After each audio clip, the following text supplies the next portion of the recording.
The victory had tasted like ash long before the smoke had cleared. Master Chief stood at the edge of a crater that had once been a Covenant excavation site, his visor reflecting the dying light of a sun that no longer belonged to anyone. Beneath his boots, the soil of the dead colony world hummed with a frequency he could feel through the layered plates of his MJOLNIR armor. It was not the hum of Forerunner machinery. It was older, slower, patient in a way that machinery was never meant to be. The UNSC recovery teams moved around him like shadows in a dream, cataloging fragments of technology that no engineer would ever fully understand. They spoke in hushed tones, as if aware that the silence around them was not empty but listening. Chief said nothing. He rarely did any more. Since Cortana had gone, silence had become his second skin, heavier than the armor itself. He carried the ghosts of every companion he had lost the way old soldiers carried their scars, without complaint, without display, and without hope of ever setting them down. The relic lay at the heart of the crater. It rose from the earth like the vertebrae of some slaughtered god, a spine of impossible black stone segmented with runes that seemed to shift when observed too closely. No AI aboard the Infinity could decipher them. No archive within humanity's reach contained their equal. The Forerunners had built machines meant to reshape galaxies, but this was not a machine. This was a ritual carved into matter, a prayer set in geometry, and it had been waiting patiently under the crust of a forgotten world for something none of them could name. The engineers activated their scanners. Chief watched the runes brighten in response, one by one, as though something within the stone were counting down. A junior technician laughed nervously and said the readings did not match any known slipspace signature. Chief already knew. He had seen enough gateways in his life to recognize when a door was being opened. He had never seen one that opened outward toward the observer. The rupture came without warning. It did not shimmer. It did not tear. It simply arrived as though it had always been there and the universe had only now agreed to acknowledge it. Beyond the gate stretched a horizon painted in crimson, where mountains rose from the bones of things larger than continents and oceans flowed with light the color of arterial blood. The sky above that impossible landscape was not a sky at all, but a wound wide and weeping, staring back at the small men who had dared to knock. Then the screams began, not human screams, the screams of something eager. The first demon came through the breach at full sprint. The second came in a wave of clawed limbs and glowing eyes. Within seconds, the crater became a slaughterhouse. Chief moved before thought caught up with him, his rifle rising, his footwork carrying him through gunfire and viscera with the practiced calm of a man who had long ago accepted that survival was a duty rather than a right. Marines fell around him. Engineers vanished mid-sentence. The base perimeter collapsed within minutes. He ordered the evacuation. He gave the coordinates. He remained behind. The gateway pulsed like a heartbeat as he fought toward its center, laying charges, calculating angles, seeking any structural weakness in a doorway that had not been built by any hand he understood. The demons adapted with terrifying quickness, flanking him, testing him, learning him. He saw intelligence in their eyes. He saw hunger older than any species he had ever encountered. When the final charge detonated, the gate did not close. It collapsed inward, and it took him with it. He awoke on stone that smoldered beneath his weight. The air burned in his filters. The sky above him did not so much shine as scream, a sustained howl of pressure and light that no atmosphere had any right to produce. Towering citadels rose in every direction, their spires wrapped in chains that led nowhere. Rivers of lava carved channels through cities that had been shattered so long ago that even their ruins looked tired. Statues watched him from every ridge, their faces worn smooth by grief, their eyes hollow yet somehow attentive. Every instinct in him refused the evidence. This world obeyed no physical law he had been trained to trust. Gravity flickered, distances lied, and yet the ground beneath his boots felt more solid than any battlefield he had ever crossed, as though this place were not less real than his own, but somehow more. This is hell, he thought, and the words settled inside his mind with a weight that felt strangely familiar. He moved carefully. The terrain shifted when he was not looking. A canyon that had lain to his left an hour earlier now stretched behind him. Whispers drifted through valleys where no wind blew. He understood. with the slow certainty of a soldier reading a new enemy, that this realm was not a place. It was a predator, and it was studying him. The first ambush proved him correct. The demons did not charge blindly. They flanked, they baited, they coordinated. He fought with the discipline that had kept him alive across 3 decades of impossible wars. And even so, his ammunition began to feel precious in a way it had not felt since the fall of Reach. Hours later, or perhaps days, he found the first body. Green armor, unfamiliar in its design, half buried beneath a mountain of demon corpses that had been calcified by heat. He knelt beside it. The armor was scarred but noble, forged in a style he did not recognize. Nearby lay weapons of impossible make, and around them a battlefield that stretched for kilometers, silent testament to a war that one warrior had fought alone. Someone had come before him. Someone had endured. He rose and continued, following the trail of ruined enemies, until at last a fortress emerged from the Black Mountains, vast and carved directly from the mountain itself. A mechanical gate began to open. Someone inside had sensed him. The gate did not open the way doors were meant to open. It rose the way mountains rose, slow and inevitable, as though whatever lay beyond it had decided the world outside deserved one more chance to look upon its threshold before entering. Chief did not lower his weapon, but he did not raise it either. Discipline had taught him that the moment before a confrontation was more dangerous than the confrontation itself. And something about this fortress asked for stillness before it asked for anything else. He stepped inside. The corridors within were older than the walls that held them. That was the first impression, and it did not fade. Every hall he passed through seemed built by a different civilization, one atop the next, each generation adding its own reverence to a place that predated language. Medieval banners hung above panels of exposed circuitry. Runes glowed alongside servos that hummed with cold precision. Statues of armored figures lined the great chambers, their faces obscured by helmets that mirrored the one he had glimpsed in the murals near the outer wall. He recognized none of it. And yet every corridor felt like a memory borrowed from someone else's life. Massive sentinel machines slumbered in alcoves along the walls, their limbs folded against their chests, their eyes dim. Chief studied them carefully as he passed. They were not dormant. They were waiting. He understood the difference intimately, because he had spent his whole life waiting the same way, weapon in hand, silent, patient, ready. The murals began in the second chamber. They stretched across walls the height of dropships, painted in pigments that shimmered faintly even in the dim light. He walked slowly beneath them, reading images the way another man might read scripture. A single armored figure moved through them from panel to panel, always alone, always advancing. Demon armies broke against him like tides against granite. Titans fell before him. Cities burned in his wake, but not the cities of the innocent, the cities of the enemy. Chief had spent his life fighting to defend humanity.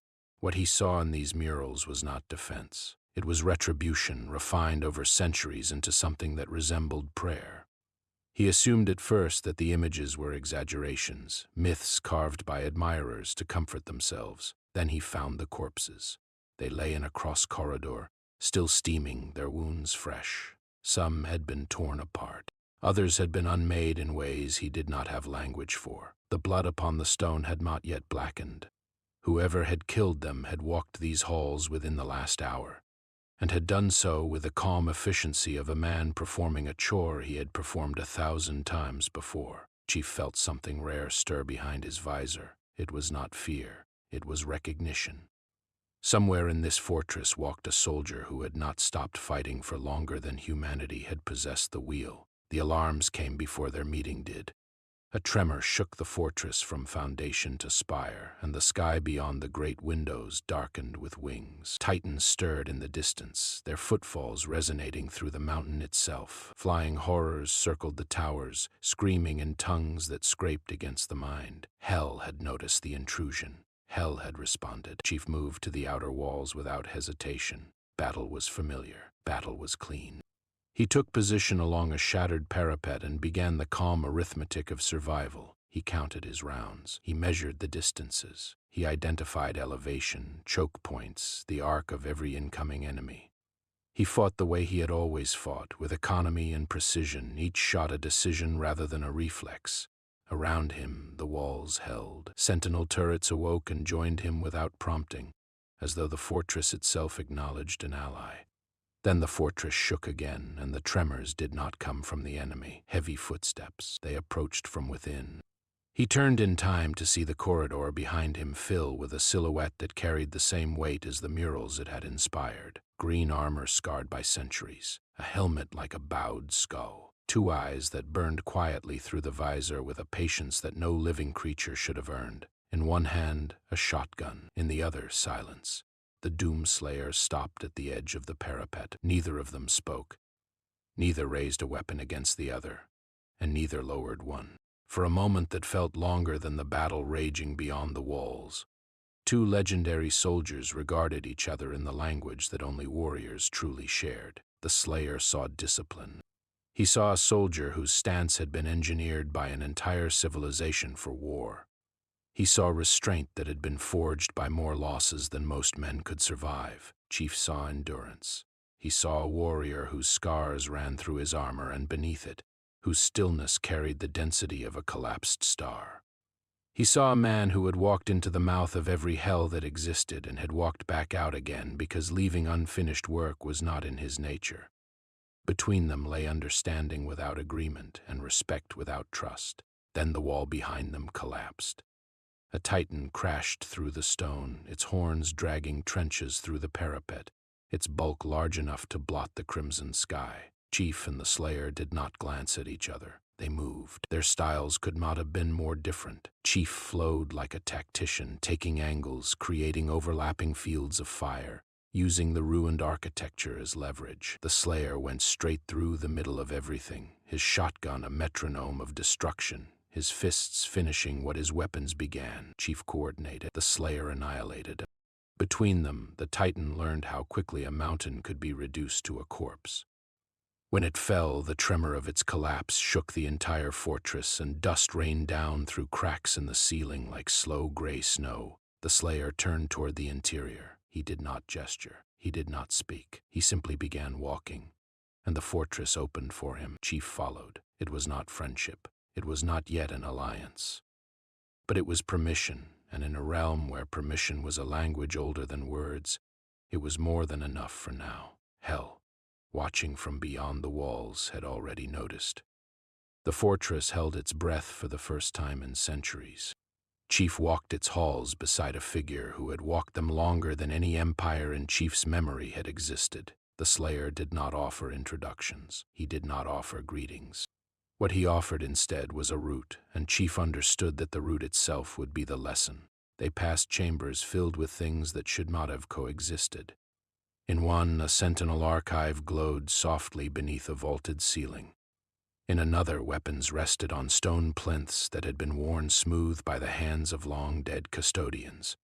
In a third, banners fluttered in a wind that did not exist, their heraldry belonging to nations that Chief had never heard named. The Slayer did not linger. He moved with the certainty of a man who had already grieved everything the fortress remembered. The archives were where the story began to reveal itself. Chief did not need words. The murals continued from chamber to chamber, and the sentinel constructs that guarded them offered fragments of light, images that flickered above their palms as they turned to acknowledge him. He learned by walking. He learned by looking. He learned by counting scars. Hell was not a dimension. That was the first truth he absorbed, and it landed heavier than any weapon he had carried. Hell was a hunger given geography. It had grown by consuming universes the way a fire grew by consuming forests, and each conquered world became another furnace feeding the flame. What Chief had assumed to be a single realm was in fact a graveyard of realities layered upon each other, their bones ground into architecture, their memories used as mortar. The archive showed him the Night Sentinels, warriors in silver armor who had once believed their honor could bind hell to a set of rules. He watched their king kneel before a betrayer. He watched their kingdom fall. Then he watched the survivors take up arms once more, generations later, at the side of the one warrior who never stopped. He saw Argent Daner, a civilization of light and craftsmanship, whose argent energy had built cities of impossible beauty. He watched its towers dim as its priesthood sold it, piece by piece, in exchange for promises no demon had ever intended to keep. He saw the makers, radiant and cold, sculpted into perfection, who had believed themselves above the pact and had made themselves complicit in it instead. Each civilization had believed it could contain hell. Each had believed it could bargain. Each had ended the same way, first as tribute, then as ash, then as forgetting. Chief watched a full civilization vanish inside a single wall panel of light, and he understood, without being told, that humanity had entered the same catalog. Whether they were near the beginning of it or near the end, he could not yet say. Meanwhile, in chambers he could not see, hell was talking about him. Deep beneath the crimson landscape, in a cathedral built from the vertebrae of things too large to name, the demonic hierarchy convened. They had known the Slayer for centuries.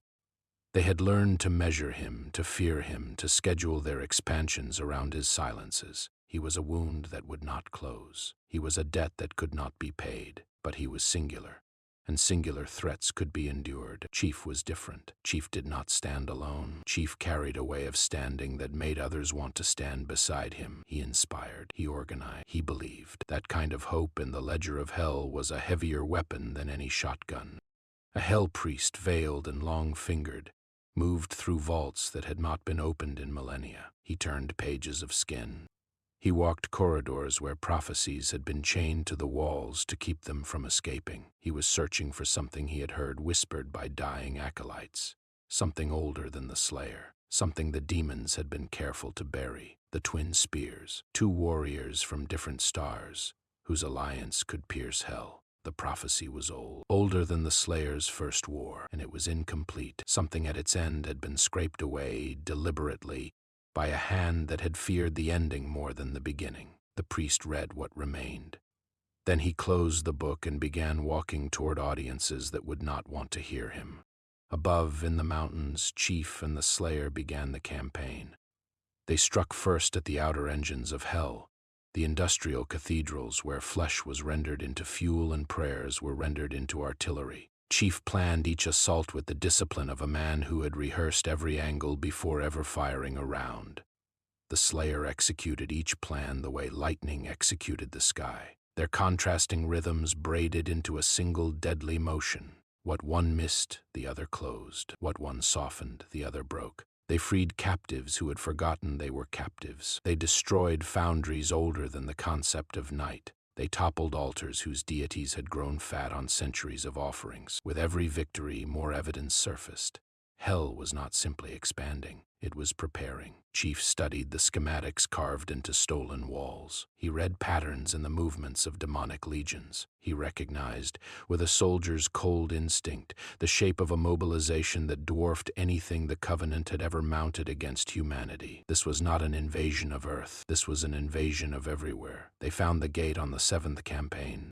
It stood in a valley whose sky had been drained of color, at the base of a canyon whose walls had been carved into mouths. It was not a portal in the way Chief had ever understood portals. It was a wheel of interlocking arches, each one tuned to a different reality. When it turned, it would open into every living universe at once. Chief stood before it for a long moment. The Slayer stood beside him, motionless. They did not speak. They did not need to. The wheel was not yet complete. Something inside it still needed to be fed. Somewhere in hell, a final piece was being prepared, and when it was placed, no reality would be safe. They turned back toward the fortress. The war had just changed shape. The fortress felt different when they returned. Not colder, not warmer, simply older, as though the campaign they had just waged had unlocked memories in its walls that had lain quiet for centuries. Chief walked past statues he had not noticed before, and though they had certainly been there since his arrival, they seemed now to stand in different postures, as if some of them had turned slightly to watch him pass. The Slayer led him to a chamber deeper than any he had yet entered. Its door was not a door, but a slab of black stone identical in its patient weight to the one Chief had first uncovered on that dead colony world. He recognized the runes before he understood he was recognizing them. A cold, private truth settled behind his ribs. Whatever the relic in that crater had been, it had not been Forerunner. It had never been Forerunner. Someone or something had wanted humanity to find it. The slab opened. Beyond it lay an archive that predated everything else in the fortress. The murals here were faded almost to nothing, worn by time rather than by battle. The slayer, who had explained nothing until now, finally raised his gauntlet and pressed it to a plinth at the room's center. A single beam of light lifted from the stone, and the room filled slowly with a memory older than the Sentinels, older than Argent Danner, older than the Makers. It began with a civilization Chief had never heard named. It was not called anything because its name had been eaten. The people in the memory looked human, not similar to human. Human. 2 arms, 2 legs, faces that could have been faces from any UNSC training barracks. They built cities of clean geometry beneath skies that were blue in a way Earth had almost forgotten. They laughed, they mourned, they loved. They fought their small internal wars, and then reconciled the way most civilizations did. Then hell arrived, and they fought. They fought with a courage that made Chief's throat tighten behind his visor. They organized, they coordinated. They stood together in ways that reminded him painfully of every Marine he had ever led into a battle none of them expected to survive. He watched their heroes rise. He watched their heroes fall. He watched their final defenses hold longer than any strategist would have predicted, and he watched the moment when even that was not enough. What happened next was worse than conquest. Hell did not simply kill them, it rewrote them. Their histories bent inward. Their gods became demons, and their demons became gods. Their heroes were remembered as villains. Their villains were carved into monuments. Within a generation, the survivors had forgotten they had ever resisted. Within 3 generations, they had forgotten they had ever been free. Within 10, they had forgotten they had ever been a civilization at all. And their descendants worshipped the very thing that had unmade them, believing it had always been so. Chief stood very still. He had spent his life fighting enemies who wanted to kill humanity. He had never before faced an enemy that wanted humanity to forget it had ever mattered. He thought of the myths of Earth. He thought of the old stories, the ones that his instructors had dismissed as folklore, the ones that spoke of hells and demons and warriors with flaming swords. He thought of the way those stories were scattered across nearly every human culture, in nearly every human language, at nearly every point in human history. He had always assumed those tales were coincidences. Now he wondered if they were scars. Perhaps humanity had done this before.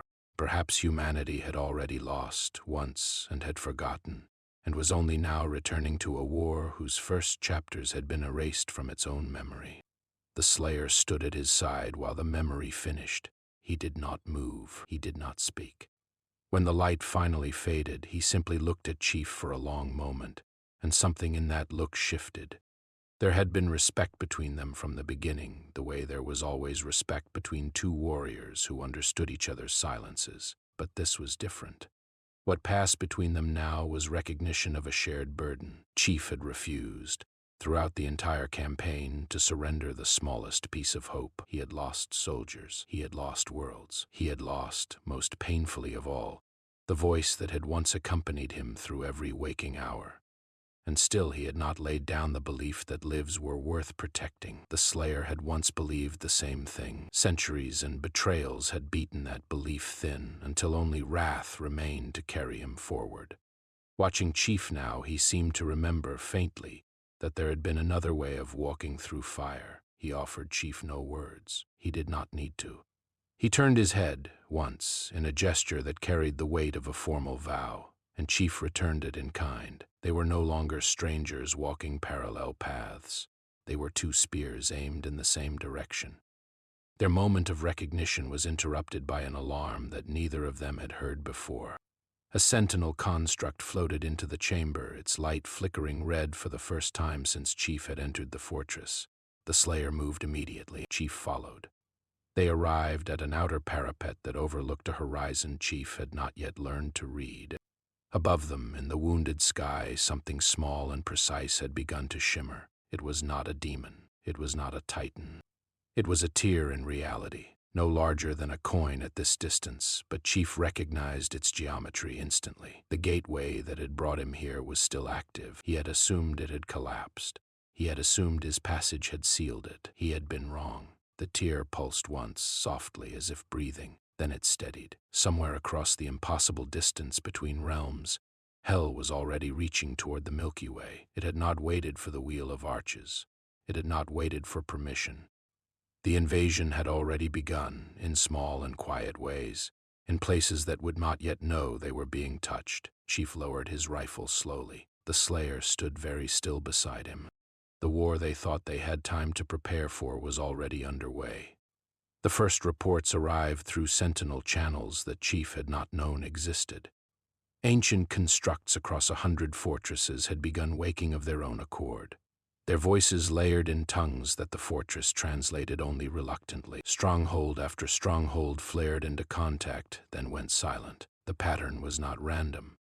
Hell had planned this for a long time, and the campaign that Chief and the Slayer had waged, however successful, had only convinced their enemy to accelerate a schedule that had already been drawn. Chief stood in the command chamber and studied a map of Hell that no human eye had ever been permitted to see.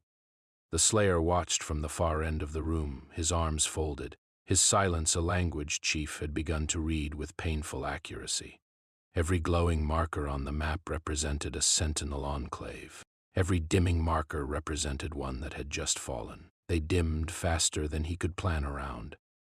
He fought back the way he had been trained to fight back. He organized what remained. He drew defensive lines. He established relief columns and identified fallback fortresses.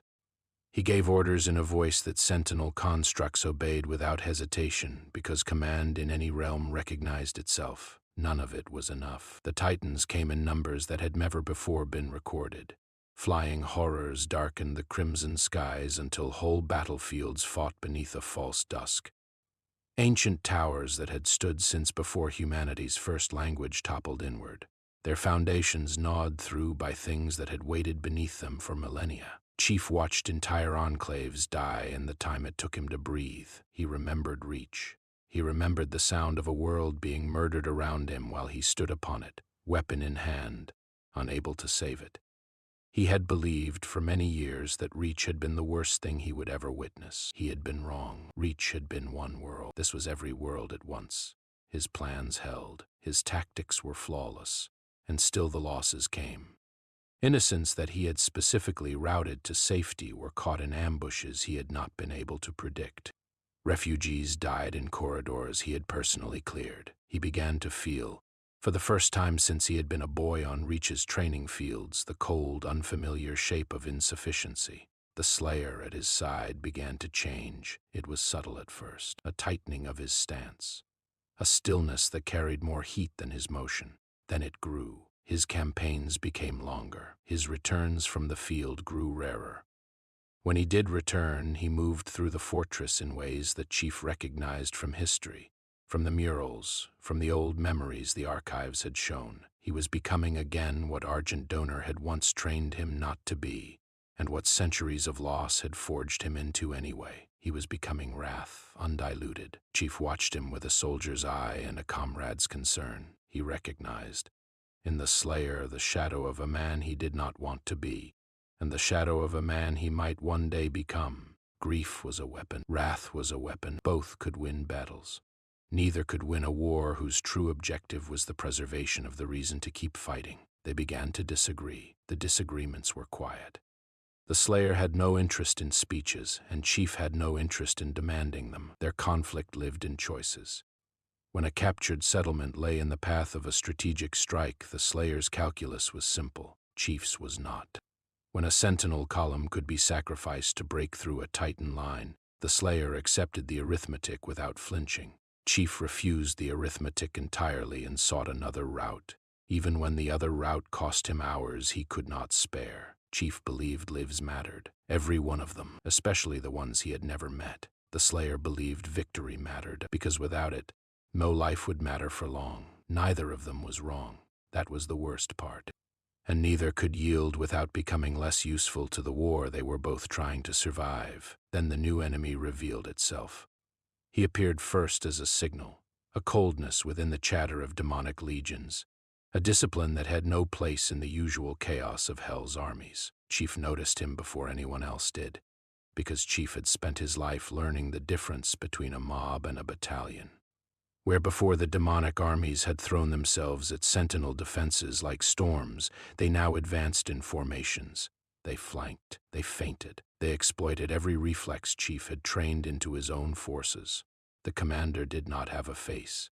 He had a helmet of dark iron and a voice like patient stone, and he seemed to know Chief the way one general knew another after years of study. He predicted troop movements. He anticipated relief columns. Every trap that Chief laid, he stepped around. Every strength Chief had built, he turned into a vulnerability. Chief realized, with a slow and terrible clarity, that hell had spent the entire campaign watching him, learning him, building an answer to him. His victories now cost more than they yielded. He saved fortresses only to lose the columns that had saved them. He preserved the lives of innocents only to lose the veterans who had shielded them. Every triumph felt like a subtraction. Hope began to burn. It did not vanish. It did not shatter. It burned the way a candle burned, slowly, honestly, and with awareness of its own limits. Chief did not permit himself to acknowledge how thin the flame had become. The slayer beside him did not permit himself to acknowledge that he had begun to consider extinguishing his own flame in favor of pure combustion. The fortress of doom trembled by the end of the section. Its outer walls held. Its inner sanctums did not. Titans crashed against its bastions in waves that the ancient stone had not been designed to endure. Sentinels fell defending doorways that had never been breached. The slayer fought on the ramparts in a silence so deep it could be felt from across the battlefield. Chief stood on a broken wall watching a sky he no longer trusted, and heard for the first time in a long time the shape of a war he did not know how to win. The night before the final march, the fortress fell quiet in the way old cathedrals fell quiet before great ceremonies. Chief walked its corridors alone, and for the first time since his arrival, the sentinels did not turn to watch him pass. They stood at attention instead, silent, motionless, honoring him the way they had once honored their own kings. He did not stop to acknowledge it. He did not know how. He simply walked, and every door opened for him, and every hall seemed to lean slightly closer as he moved. He found the slayer in the deepest of the archive chambers. He was seated, for the first time Chief had ever seen. His shotgun rested across his knees. His helmet remained on his head. He was studying the map they had built together, the great glowing wound of hell rendered in 3 dimensions above the plinth. Chief walked to the opposite side of it and looked with him. They did not speak. They did not need to. In the geometry of the map, the plan had already written itself. Every enclave they still held had been positioned over months of blood to converge upon a single point. It was a wound within a wound. A place where all the layered realities of hell folded downward into a single black core. It was where the first invasions had begun. It was where the Wheel of Arches would be completed. It was the birthplace of every campaign hell had ever launched. They would strike it together, and everything they had earned would be spent in doing so. The march began at what passed for dawn in a sky that had no sun. Chief walked at the head of a column that no one had ever expected to assemble. Human ingenuity, though he was the only human within 100 realities, walked with him in the form of the doctrines he carried, the tactics he had taught, the discipline he had passed like an inheritance to constructs that had waited millennia for a commander they could trust. Sentinel Honor walked beside him, in silver armor and long weapons. Ancient technologies rolled forward with them, hovering, striding, unfurling as they went. Behind them all, in a silence that felt like the silence before a storm, walked the slayer, and around him gathered the elite of every faction that had ever survived hell. The battle spanned landscapes that reality itself struggled to contain. They fought across bridges that arched over voids where universes had once been. They fought through cities whose stones remembered civilizations that had been forgotten by everyone but themselves. They fought beneath skies that changed color from realm to realm. Blood red giving way to bruised violet, giving way to the impossible clean blue of that first lost civilization Chief had watched in the archives. Chief commanded the field with a clarity he had not felt since before Reach. He was not merely reacting anymore. He was shaping. He moved his forces the way a composer moved instruments, each movement setting up the next, each sacrifice earning something on the far side of the battlefield that would justify it.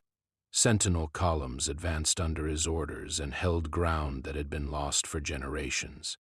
Ancient war machines woke at his command and remembered, in the language of gears and light, why they had been built. The Slayer moved differently. He did not command, he carved.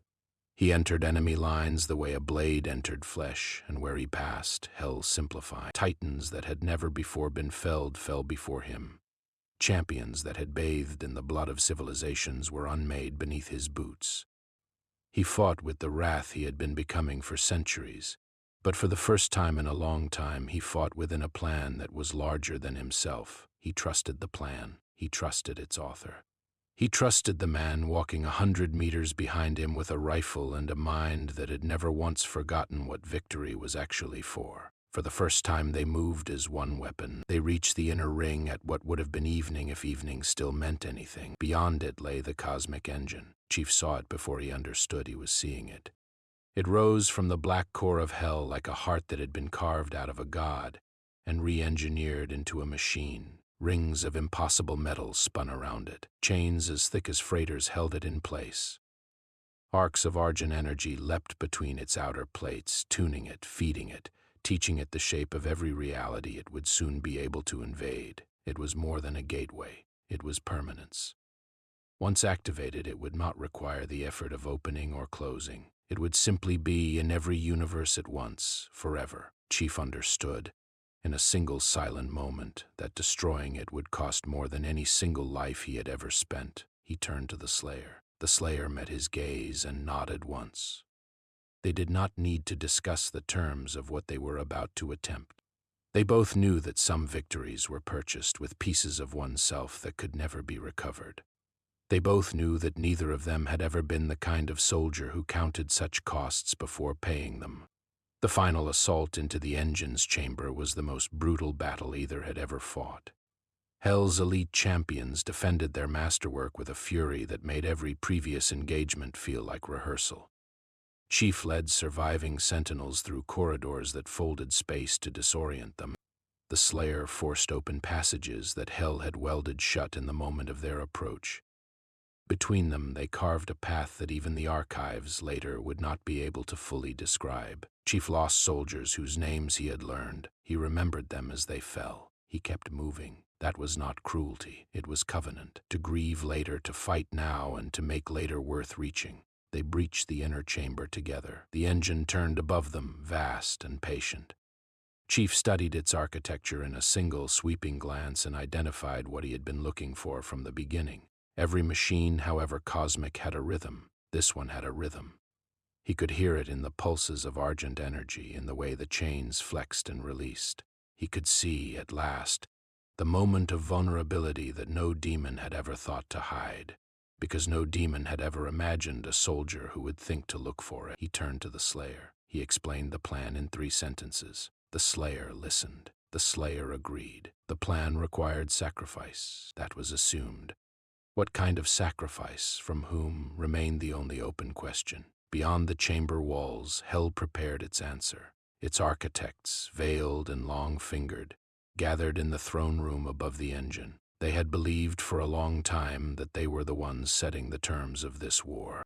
They had not accounted for 2 legends who no longer accepted the terms of anything. The last offensive had begun in earnest. The corridor leading to the inner sanctum did not resemble a corridor. It resembled a throat. The walls were ribbed with something that had once been living, and the floor sloped downward with a slow inevitability, as though the entire architecture were designed to swallow whoever entered it. Chief walked with his rifle raised. The Slayer walked without his raised. Both of them, in their own way, were more dangerous for the difference. The champions came in waves. They were not the mindless creatures of Hell's outer legions. They were its inheritance. Some had names that had once made kingdoms tremble. Others had no names at all, having been created for this final defense with no purpose beyond the moment they were now living. They came layered in armor forged from the bones of gods. They came bearing weapons that had ended civilizations Chief had not yet even learned about. Chief and the Slayer answered them together. Chief had spent his life fighting battles in which strategy was everything. Even here in the throat of Hell, he did not abandon that discipline. He fought with a spatial awareness that turned the corridor itself into a weapon. He drew champions into narrow arcs where their strength worked against them. He used the very geometry of the sanctum against the beings who had built it, forcing them to move through angles that broke their reach. Behind him, the Slayer used the gaps Chief created to close distances that no other warrior could have closed and lived. They had reached the trust that only battle could forge. Chief no longer needed to look back to know where the Slayer was. The Slayer no longer needed to look forward to know where Chief was aiming. They occupied the same battlefield as two aspects of a single tactician, and hell, for the first time in its long life, found itself outmaneuvered. But endurance had a cost, and the sanctum had been designed to collect it. Chief took his first serious wound halfway through the ascent. A champion whose shape defied naming struck him across the chest with a blade that passed through his outer armor as if it were paper. His visor flooded briefly with warning lights. He kept moving. He did not permit himself to slow. The Slayer, a few meters ahead, took a strike he did not attempt to avoid, absorbing it into himself the way a mountain absorbed a strike from a hammer. Neither of them spoke of the pain. Neither of them let it into their motion, but it was there, and it was accumulating. Halfway to the throne, they discovered the chamber that would change everything. It was not on the map they had made. It was hidden beneath the sanctum, accessed through a fault in the floor that opened only when the two of them stood on it together. As though it had been waiting specifically for the arrival of exactly two legends. They descended. The chamber beneath was quiet. That was the first strangeness. All of hell was noise, even in its stillness. This place was not. Its walls were lined with alcoves, and each alcove contained a lens, and each lens looked upon a universe. Chief walked slowly along the row. He saw civilizations he had never encountered. He saw skies painted in colors his species had no words for. He saw wars and celebrations and cities of light and cities of ash. He saw a world in which children played beneath twin moons. He saw a world in which cathedrals floated above oceans. He saw a world in which humans or beings very like them sailed vessels of glass across storms of gold. Every lens had a mark beneath it. He did not need to learn the language to understand what the marks meant. They were assessments. They were rankings. They were the notes of a very old hunter cataloging prey. Hell had been watching countless universes for millennia, searching, patiently, for the ones capable of producing warriors like the two of them, not to conquer them first, to wait for them to be dangerous enough to be worth conquering last. The final alcove was different. Its lens was covered. The gateway beyond it was sealed with chains of a substance neither argent nor demonic. It was older than the sanctum itself, older than the chamber, older than hell's memory of its own founding. Chief looked at the chains for a long moment. Then he looked at the Slayer. The Slayer looked back. Something older than hell lay behind that gate, something that even hell had chosen to seal away rather than to master. It watched them both through the covering. They could feel it, though they could see nothing. Whatever it was, its patience made hell's patience feel small. They did not open the gate. That was not their war today. They returned to the ascent. The throne room, when they finally reached it, was smaller than the myths would have painted it. That was, in its own way, a mercy. The architects of countless invasions stood upon a raised dais, and their leader wore no crown because his authority had never required one. He spoke as they entered. His voice was reasonable. His voice was almost kind. He explained patiently that this war had never been survivable, that even now, in their approach, they were performing a role that hell had scripted for them centuries ago. Chief listened. He did not argue. He rarely did. Then he answered with his rifle. The confrontation was devastating. The architects were not soldiers, but they had at their command powers that soldiers did not possess. Reality bent around them. Wounds appeared without visible cause. Chief was struck through the shoulder by a force that he could not see and could not block. The Slayer took a blow that would have unmade any lesser being and simply continued, though a piece of his armor cracked open along his ribs and did not close again. They fought through it, not cleanly, not gracefully. They fought through it the way exhausted soldiers fought through anything. One decision at a time, one breath at a time, one step at a time. The throne fell. The architects fell with it. Chief knelt beside a shattered plinth, his breath uneven, his suit's warnings dim in his periphery.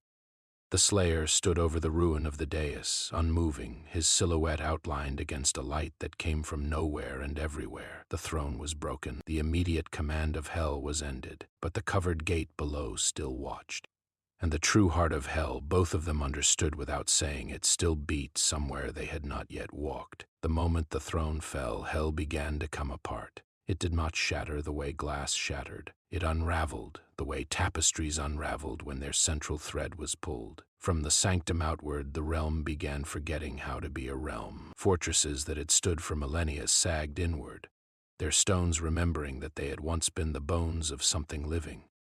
Rivers of argent energy that had been chained beneath the surface for eons broke their bindings and erupted upward in great gold columns that shattered the crimson sky. Chief pushed himself to his feet.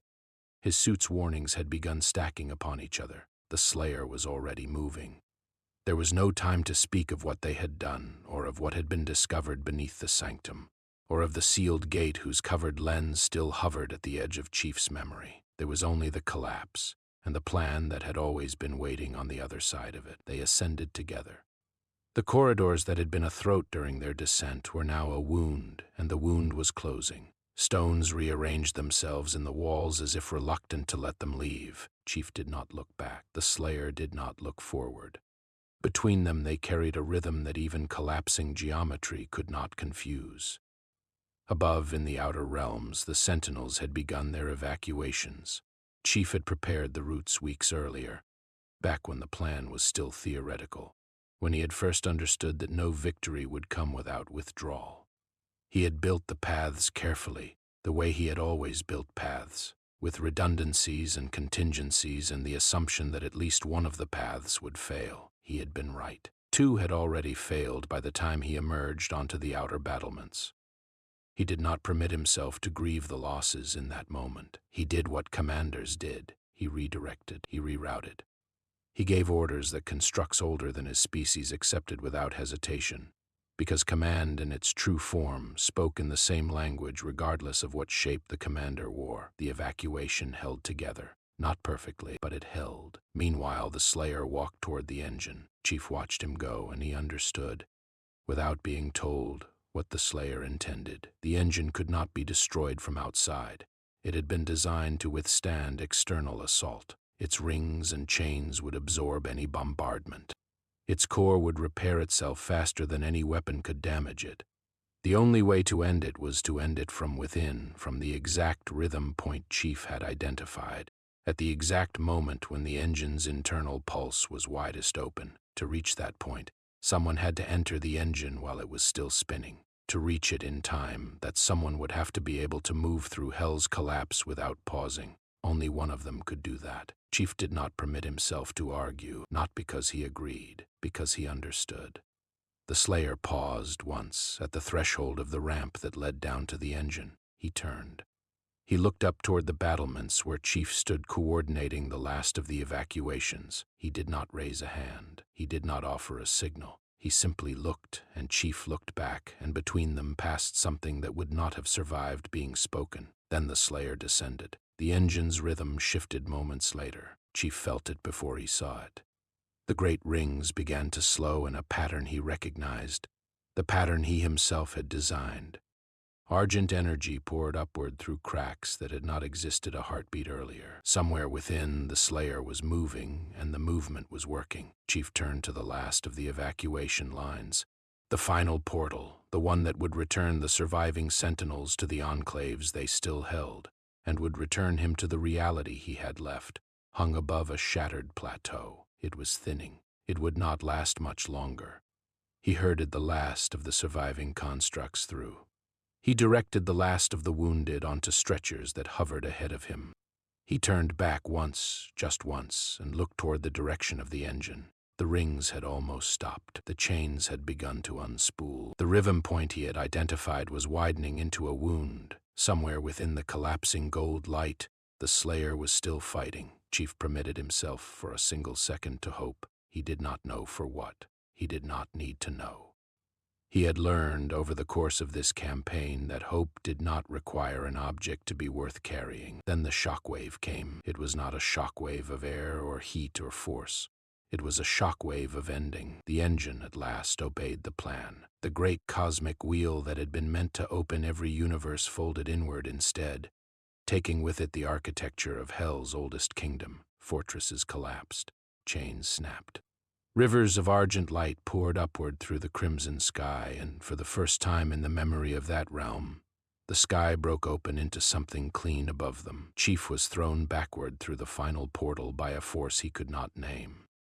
He struck the ground on the other side of it with an impact his suit registered in a dozen warning lights. He rolled to his knees. He looked up. The portal was closing. He could still see the collapsing edge of hell through it. He could see the last golden light of the ruptured engine. He could see, faintly at the very edge of the visible spectrum, a silhouette moving through the light, upright, unhurried, still fighting. Then the portal closed, and there was nothing. Chief remained on his knees for a long time. He did not know whether the Slayer had survived. He would never know from where he was.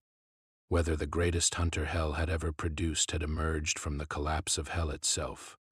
That uncertainty joined every other uncertainty he already carried, and he found, to his own quiet surprise, that he could carry it. Humanity was safe. For now. He rose slowly. Around him, the surviving sentinels rose with him. Together, in silence, they turned toward the future. The war they knew about was over. The war they did not know about was still waiting. The debriefings began the moment Chief returned to UNSC space and did not end for many weeks. Officers with clean uniforms and cleaner assumptions sat across tables from him and asked questions they did not yet know how to phrase. He answered them the way he had always answered them, in short sentences that offered no more than the answers required, and in silences that offered even less. He did not describe the murals. He did not describe the archives.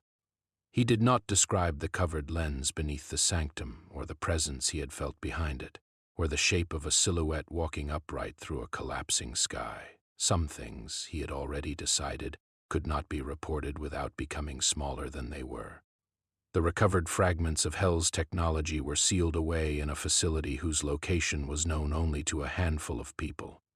The black stone from the original crater, the fragments of argent alloy that had come back with him embedded in his armor, the small pieces of things whose provenance no engineer could bring themselves to guess at, all of them were catalogued and locked behind doors that would not open in any of their lifetimes. Humanity had learned, at least, that there were doors that were better left unopened. Chief did not object to the ceiling. He had learned the same lesson from the other side of it. Across the galaxy, however, the reports could not be contained the way the artifacts could. Rumors traveled the way rumors always traveled, faster than official orders, quieter than official denials. Stories began to spread of a silent Spartan who had fought beside a legendary warrior in the deepest reaches of a place that was not, officially, a place. The stories grew in the way stories always grew. They became songs among certain marine companies. They became whispered legends in the mess halls of the Infinity. They became, in some places, quiet prayers among the wounded who needed something to hold in the dark. Chief did not correct the stories. He did not confirm them. He let them do what stories did, which was to carry the weight of things that could not be carried by any single memory. Among the remaining sentinels in enclaves that no human one would ever see again, the Alliance was remembered differently. It was carved into new murals. It was inscribed onto plinths beside the older stories of the Slayer. It was named, quietly, in Construct's internal archives, as the moment when two different worlds had proven that hope and relentless determination could stand together against an absolute darkness. The sentinels did not need to embellish. What had happened was already enough. For Chief, the return to ordinary duty was not a return at all. He wore the same armor. He walked the same corridors. He answered to the same commanders. But he moved through his life now with a private awareness that no report could contain. He had seen what happened to civilizations that lost, and were then rewritten. He had seen the lenses of a very patient hunter cataloging worlds he loved. He had seen a gate whose contents Hell itself had chosen to seal away rather than face.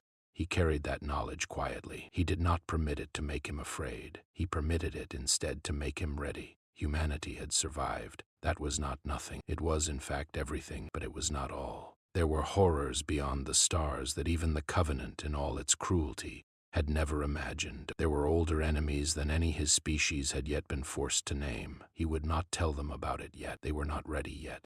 But he would remain ready, because someone, somewhere, had to be. At the closing edge of the story, in a place that was no longer a place, deep beneath the collapsed ruins of a kingdom that had already begun to forget its own name, a faint green light flickered once in the darkness. Heavy footsteps followed.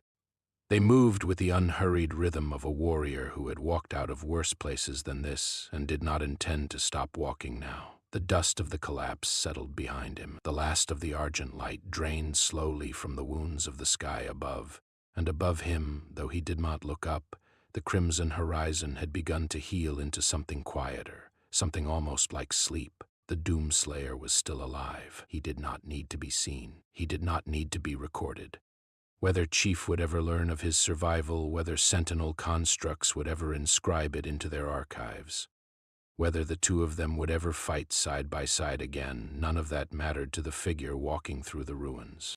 He had survived every hell that had ever been built to contain him. He had no intention of allowing this one to be the exception. Far beyond him, in a chamber that neither Slayer nor Spartan had walked, behind a gate that had not been sealed by either of their hands, an indescribably old presence opened a single eye. It did not stir. It did not move. It did not need to. It had watched the whole campaign. It had watched two legends bring hell to its knees.